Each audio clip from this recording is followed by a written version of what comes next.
For today's headlines, PUJ groups heed Tugade's appeal. Poll body respects Oplan Baklas temporary restraining order. Crude sees single-day price drop. Comelec campaign guidelines review set. G.I. Joes out of Clark Subic possible. Central Luzon native tree increase seen. Ronda hits road. Israel and Turkey hail new era after years of broken ties.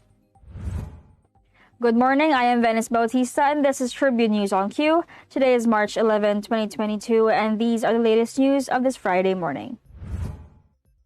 Despite the skyrocketing pump prices of petroleum products, 4 transport groups dropped their appeal for a 1 peso provisional increase in minimum fare for public utility jeepneys amid fears of worse inflationary effects. Pasang Mazda National President Obet Martin was quoted as saying on radio that the decision was reached after Transportation Secretary Arthur Tugade warned them of higher inflation once the fare is adjusted. Instead, Tugade reportedly offered to double the fuel subsidy for drivers to 13,000 pesos from the previous 6,500 pesos. The transport groups who met with the DOTR were Pasang Mazda, Alliance of Transport Operators and Drivers Association of the Philippines, Alliance of Concerned Transport Organization, and One United Transport Coalition. To recall, the Cabinet's Economic Development Cluster recommended increasing the fuel subsidy program from 2.5 billion pesos to 5 billion pesos and continuing the promotional discount of oil companies, including around 1 peso to 4 pesos per liter for public utility vehicles. It also proposed to provide the additional fuel vouchers for agricultural producers by increasing the initial budget of 500 million pesos to 1.1 billion pesos on Thursday. And this Thursday afternoon, Department of Budget and Management Officer in Charge and Undersecretary Tina Kanda confirmed that 2.5 billion pesos of the total subsidy for the transport sector has been released to the DOTR. Meanwhile, Commission on Elections Commissioner George Garcia on Thursday disclosed that the poll body will respect the Supreme Court's temporary restraining order on its Oplan Baklas, especially on campaign materials posted in private properties. Garcia said they will respect private materials in private properties that are covered by the TRO. And in the meantime, they will have to abide definitely with the Supreme Court's restraining order. Campaign posters in private properties, according to Garcia, should be exempt from the Comelec's regulations. Under Comelec Resolution 10730, election propaganda materials can be installed in common poster areas. Posters and tarpaulins may also be posted in private properties as long as there is consent from the owner. The same resolution established the maximum size for the posters and the violation of the campaign material requirements shall be stopped, confiscated, removed, destroyed, or torn down by Comelec representatives at the expense of the candidate or political party. The world yesterday saw encouraging signs of oil price relief after international prices tumbled, with Brent crude oil registering its highest single-day drop since April 2020. West Texas Intermediate crude price went down by 12% to settle at $108.7 per barrel, registering its biggest fall since November 26, 2021. Brent crude oil fell a similar 13% or $16.8 to $111.1, the biggest one-day drop since April 2020. Brent hit $139 on Monday, its highest ever since 2008.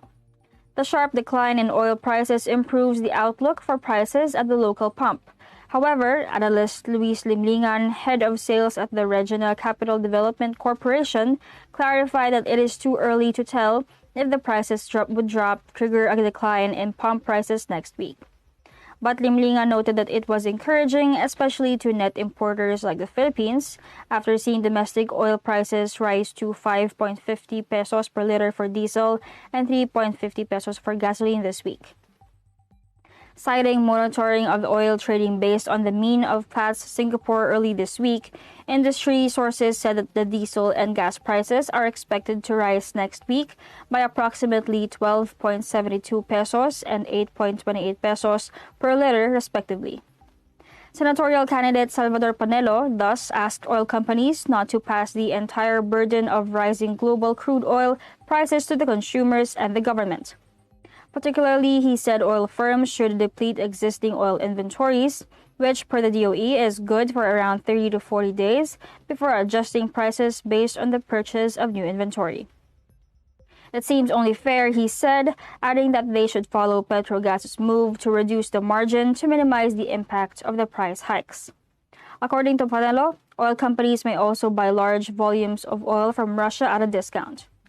While domestic prices are still high, Energy Secretary Alfonso Cusi said that the Department of Energy is awaiting the favorable decision of Congress on its proposal to directly include the unbundling of oil price to the Downstream Oil Deregulation Act of 1998. Tribune News on Q will be back after these reminders.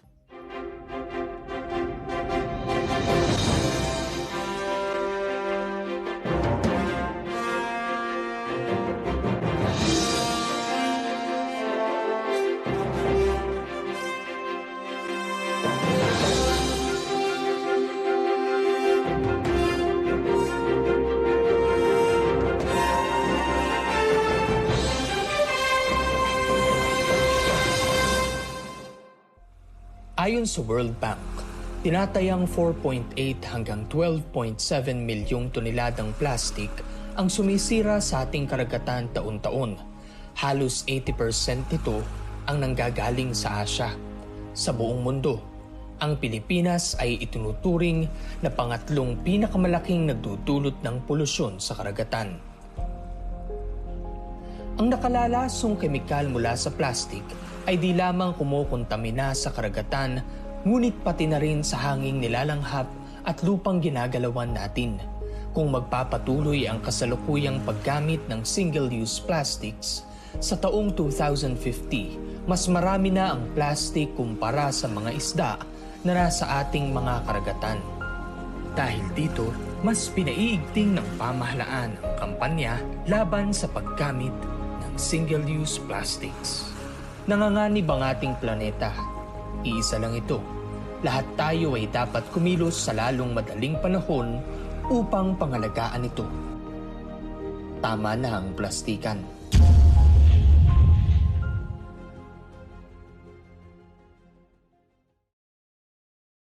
Iba ng panahon, ang dami ng bago ngayon. Pati ang mundo natin, well, nagbago na rin. Buti ano bayan, bigger, better na. You can buy sa centers, pati sa mga parties, may online pa at app. You can buy it with your fingers, still don't remittance and more. Online shopping, you can buy it all. Di magpadala, you can buy it all. Anumang pera transaction, you can buy it all. Sabayan ang pagbabago ng mundo for all your pera transactions, all new Bayan. Araneta City, home to the country's first indoor shopping mall, the world's original Thrilla, and the first ever Bini Bini pageant. Now a place for your first win, your first catch, your first home, your first big break, your first date, and even your first love. Araneta City, the city of firsts. Every time I'm on the road, I can expect high performance from Phoenix Fuels. Now with Pulse technology, delivers enhanced power and acceleration to make every trip come alive.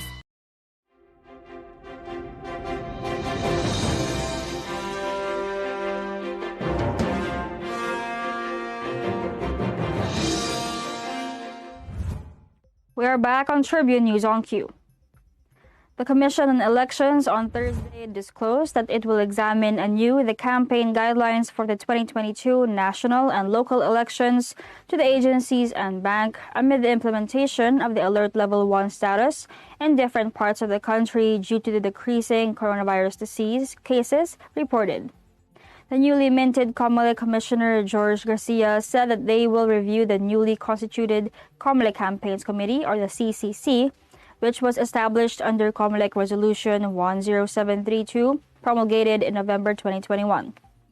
The Comelec Commissioner explained that the CCC is responsible for approving or rejecting applications for the conduct of electoral campaigns, and candidates running for public office should apply for a permit for both the CCC and the local government units at the same time. Garcia stressed that they will fast-track the recalibration of the resolution. And under this resolution, the CCC is authorized to classify each region, province, city, or municipality's category level in accordance with the Interagency Task Force's alert level classification.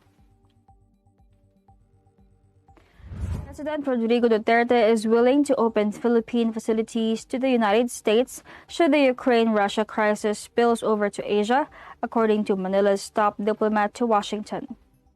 Philippine Ambassador to the U.S. Jose Manuel Romualdez told reporters on Thursday that the chief executive had indicated his approval to accommodate American troops at former military bases in Clark and Subic in case of an emergency situation. Romualdez, who recently met with the president in Manila, said that President Duterte was very clear that if push comes to shove, the Philippines will be ready to be part of the effort, especially if the Ukrainian crisis spills over to the Asian region. The diplomat added that the chief executive offered that the Philippines would be ready to open its doors, especially to our ally, the United States, in using our facilities they may need. Romualdez was referring to the former American air and naval bases at Clark and Subic that were closed in the 1990s. The envoy cited the 71-year-old Mutual Defense Treaty between Manila and Washington, which binds the two nations to come to each other's aid in case of foreign attacks. Meanwhile, the Department of Environment and Natural Resources, or DENR, recently partnered with the provincial government in San Fernando, Pampanga, and the Beverly Place Golf and Country Club Incorporated, or BPG-CCI, to construct a proposed arboretum in the town of Mexico. The project aims to boost the propagation of native trees in Central Luzon, and according to DENR Regional Executive Director Paquito Moreno Jr., the Arboretum project in Mexico will expedite the growth of native trees and will promote urban forest management. He added that urban forest management is considered as one of the fundamentals in mitigating the threats of climate change. He said that urban greening is beneficial for both the environment and the city dwellers. By increasing the green spaces within the city, local residents will see the value of our native trees as effective air filters that remove pollutants, thus encouraging them to become stakeholders in sustaining our ecological wealth. Moreno added that the project is the first in the country and could be replicated in other areas to extensively promote green cities. He also noted that the establishment of the Arboretum inside the PGCCI is supplemental to the government's pre-existing reforestation program. Tribune News on Cue will be back. Stay with us.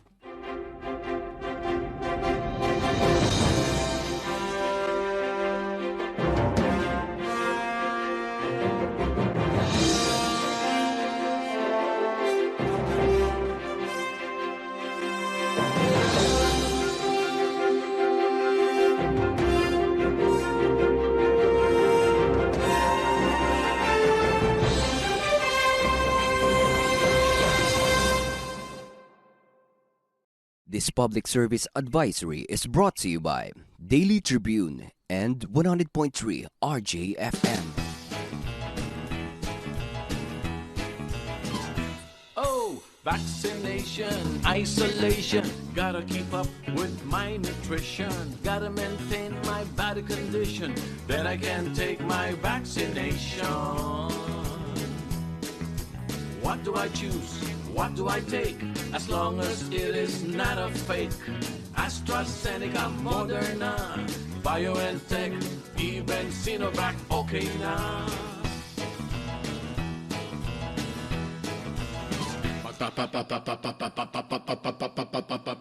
Babakuna ka ba? Babakuna ka ba? Babakuna ka ba? Babakuna ka ba? Babakuna ka ba? Babakuna ka ba? Vaccination for the nation, no more isolation. With vaccination.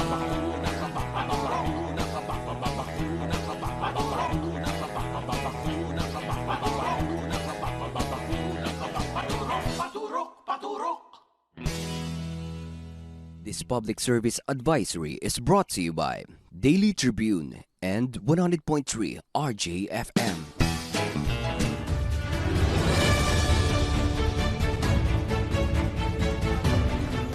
Mahalin natin ang Pilipinas.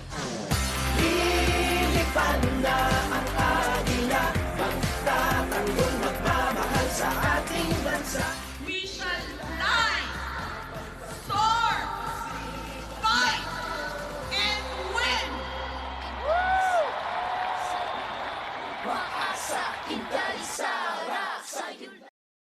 Globe, our steps can lead us to millions of doors opening, millions of paths unfolding, and millions of reasons to keep going. Now's the time to be with the network that gets better every day for you.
You are still watching Tribune News on Q. After a long wait, the Ronda Pilipinas is back with a total of 114 cyclists competing for pride, glory, and prestigious, starting with individual time trial and team trial criterium races at the Sorsogon provincial capital in Sorsogon City on Friday. George O'Connor of the Philippine Navy Standard Insurance will be back to defend his title against a slew of competitors from 11 teams that will open their campaign with a 12.3-kilometer individual time trial at 8 a.m., followed by a 59.4-kilometer team trial at 1 p.m. that will end at the Rampolias Boulevard. O'Connor said they are in great shape as they kept themselves busy during the 2-year break, making the 10-leg battle very exciting, not just for the cyclists, but also for race aficionados who are expected to troop to the finish lines to satiate their cravings for local cycling action. O'Connor said they will be ready and they have a big chance of winning since all of them have been preparing for Ronda. He said this a day before hitting the road in this tourney presented by LBC Express Incorporated and backed by the Integrated Cycling Federation of the Philippines and Games and Amusement Board. In other news, Israel and Turkey proclaimed a new era in relations on Wednesday following more than a decade of diplomatic rupture as Israeli President Isaac Herzog made a landmark visit to Ankara, Turkey. Herzog's Turkey trip, which included talks with President Recep Tayyip Erdogan, was the first by an Israeli president since 2007, when the late Shimon Peres addressed the Turkish parliament. Ties then plummeted, but Erdogan, standing alongside the Israeli president, proclaimed that Herzog's historic visit will be a turning point in their relations. Their mutual goal is to revive dialogue based on respect, added Erdogan, who is a vocal champion of the Palestinian cause. Herzog, who holds a traditionally ceremonial position but has taken on an outside diplomatic role since his July inauguration, conceded that Israel-Turkey ties underwent a drought. He said the baggage of the past never disappears of its own accord, but they are choosing to embark on a journey of trust and respect, and that they must agree in advance that they will not agree on everything. Herzog was received in a snowy Ankara with a military honor guard at the Mustafa Kemal Atatürk Mausoleum, where he wrote an inscription praising Turkey's first president for choosing the path of collaboration. The presidents then held bilateral talks and were then due to partake in a state dinner. Erdogan said he raised the Palestine issue and Turkey's interest in seeing improvements in the social and political status of Palestinians. Turkey has maintained ties with Hamas Islamists who have controlled Gaza since 2007 and are considered a terrorist organization by Israel and much of the West. Hamas then condemned Turkey for welcoming the Zionist occupation president. And that wraps up the stories this morning, but before we go, we would like to thank the following: SM Store, Arnata City, Department of Tourism, MG Motors, Hina Motors, Security Bank, Empire Eastland Holdings Incorporated, and Overseas Community Affairs Council member and Alan Lin, the Republic of China, for their continued support. Again, this is Venice Bautista on Tribune News on Q. Stay safe, stay healthy, and stay at home. Good morning. Catch the latest news on our website, tribune.net.ph. Follow us on Facebook, Twitter, and Instagram. Subscribe to our YouTube channel, Tribune Now. Download the Daily Tribune app on Apple Store for iOS and Google Play for Android to get the latest and most comprehensive news online. Daily Tribune invites you to join its Viber community, Katribu, to get updates on the hottest news on politics, business, sports, lifestyle, and entertainment. Emoticons of the Tribune mascot Tarsito are available on our community Viber.